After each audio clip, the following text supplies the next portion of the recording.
Jornal da 6, entrevista.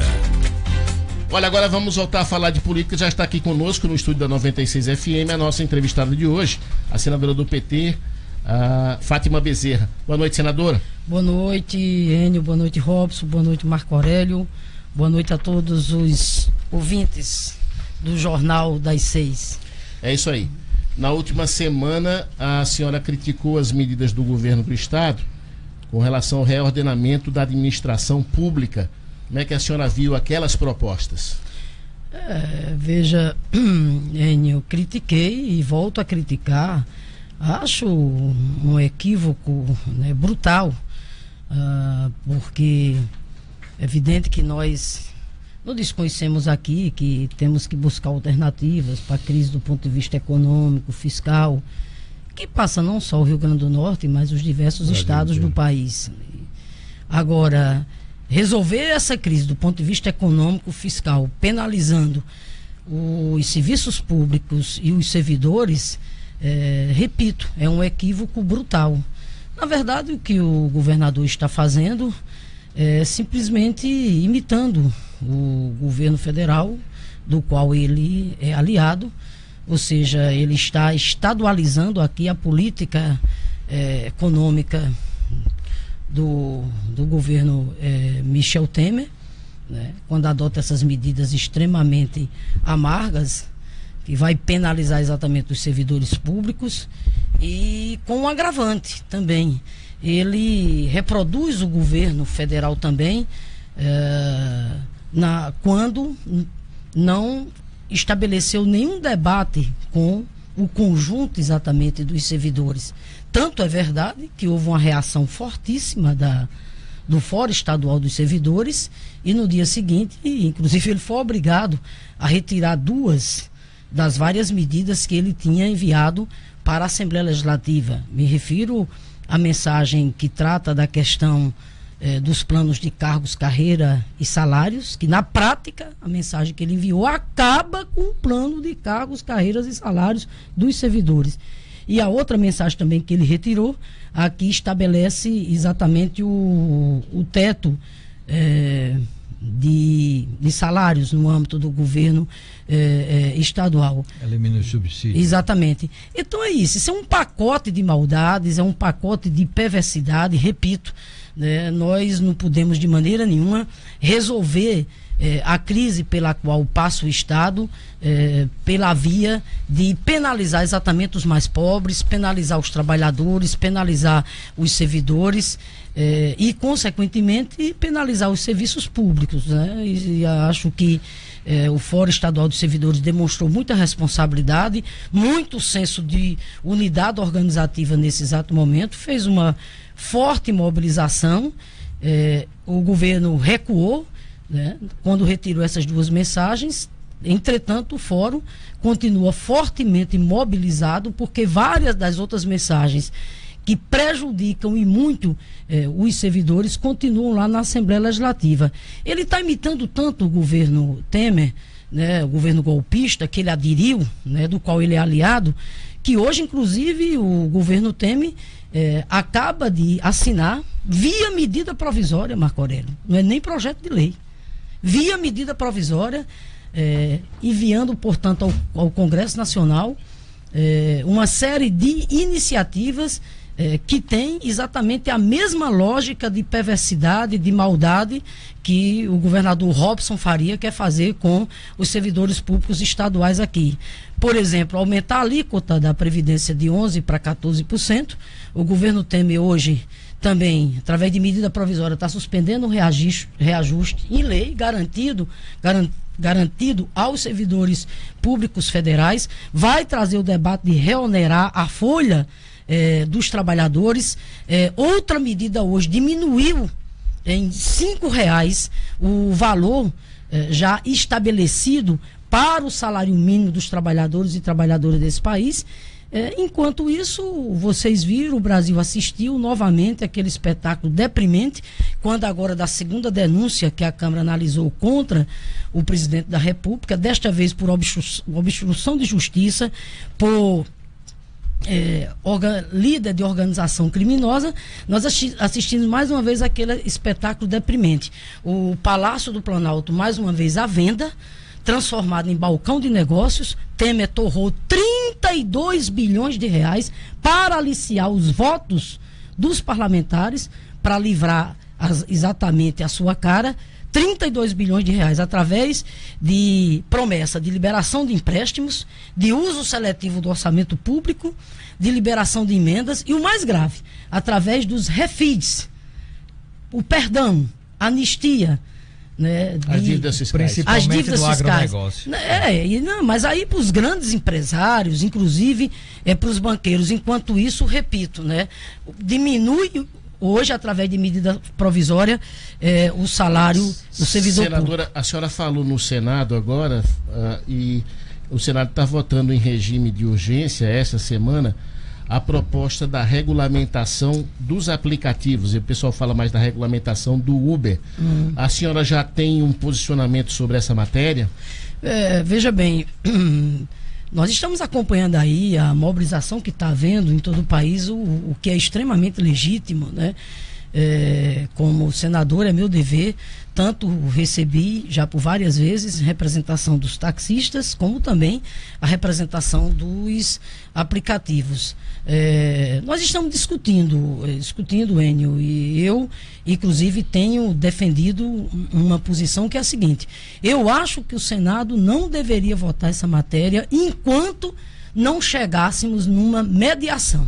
Porque não há aqui como desconhecer o papel do Uber, né? Essa tecnologia social que foi criada e, evidentemente, tem uma presença muito forte, assim também como nós não podemos desconhecer, né, o papel dos taxistas, a profissão dos taxistas, etc. De forma que eu insisto, né, que o caminho mais adequado é o caminho de buscar o entendimento, de buscar a mediação. Senadora Fátima Bezerra, eu gostaria de ouvir a opinião da senhora. A senhora falou na questão previdenciária em relação ao Estado, e eu vou tocar num assunto em relação ao município de Natal. Hoje, por coincidência, eu entrevistei a vereadora do seu partido, Natália Bonavides, que foi autora, inclusive, da ação que gerou todo aquele processo, fazendo com que o recurso do Fundo Previdenciário Municipal, que estava sendo utilizado ilegalmente pelo prefeito Carlos Eduardo, devesse retornar.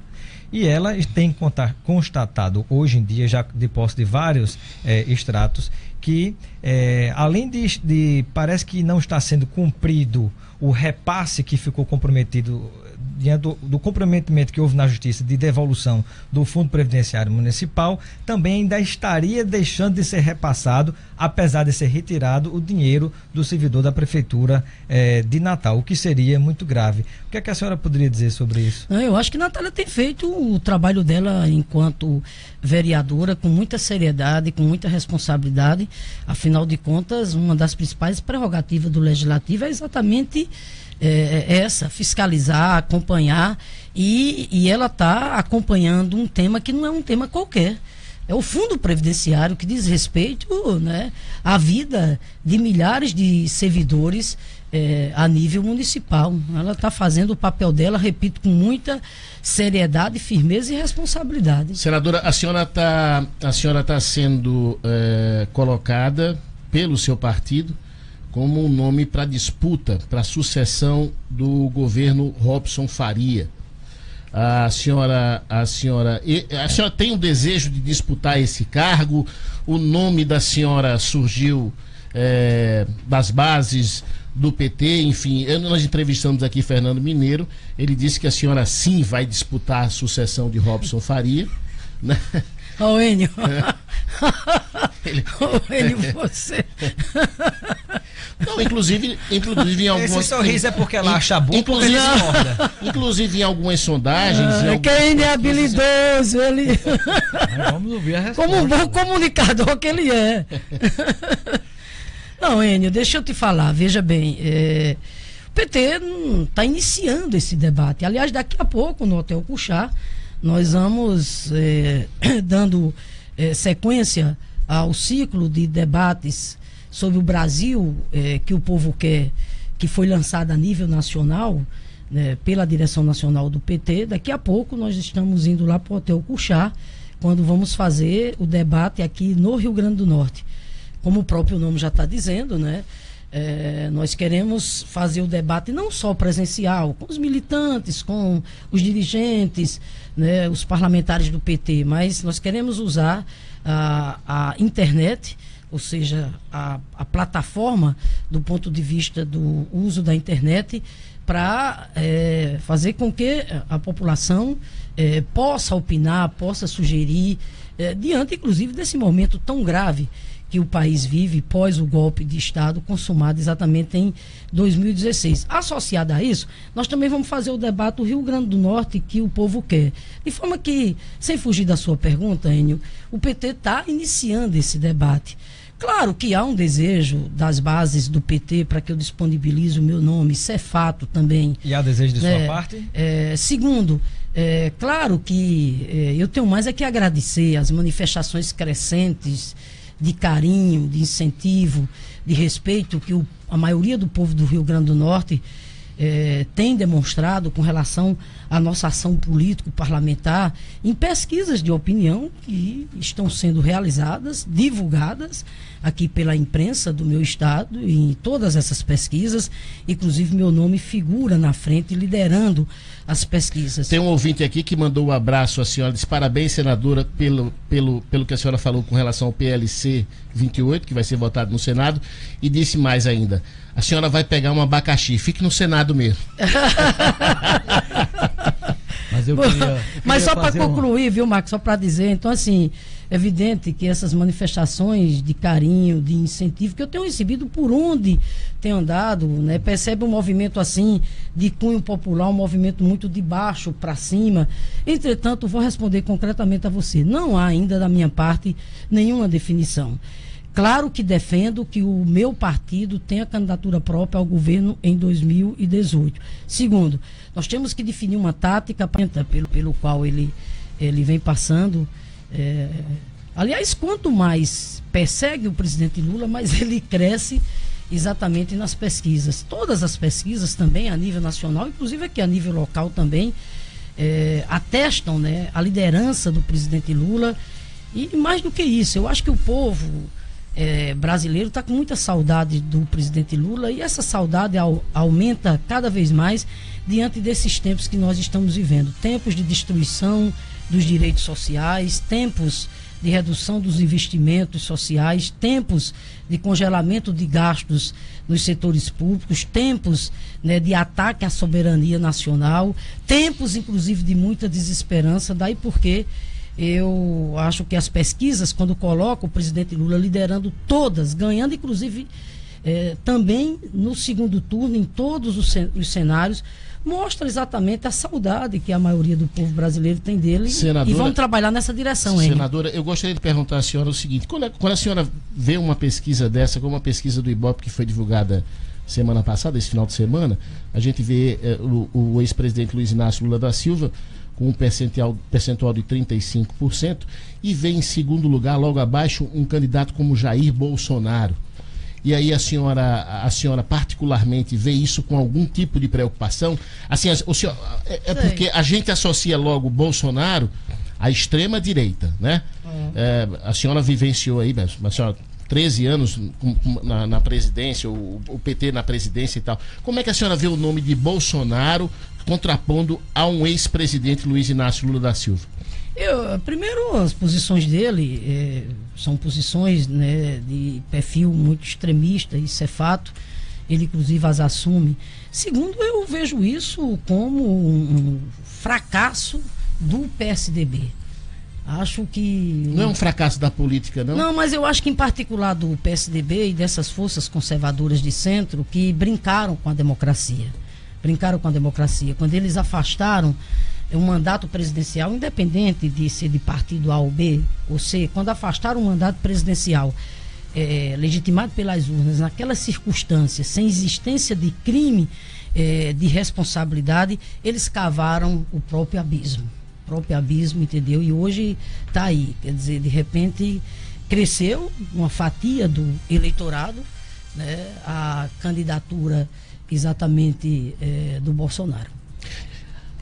Senadora Fátima Bezerra, eu queria aqui agradecer mais uma vez pela sua presença aqui no Jornal das 6. Muito obrigado. Eu que agradeço e uma boa noite, uma boa semana a todos os ouvintes da 96. O Jornal das 6 vai ficando por aqui. Obrigado pela sua audiência, pela sua paciência. Obrigado a Marco Aurélio Sá. Obrigado a Robson Carvalho. A gente volta amanhã. Tchau. Boa noite, até amanhã.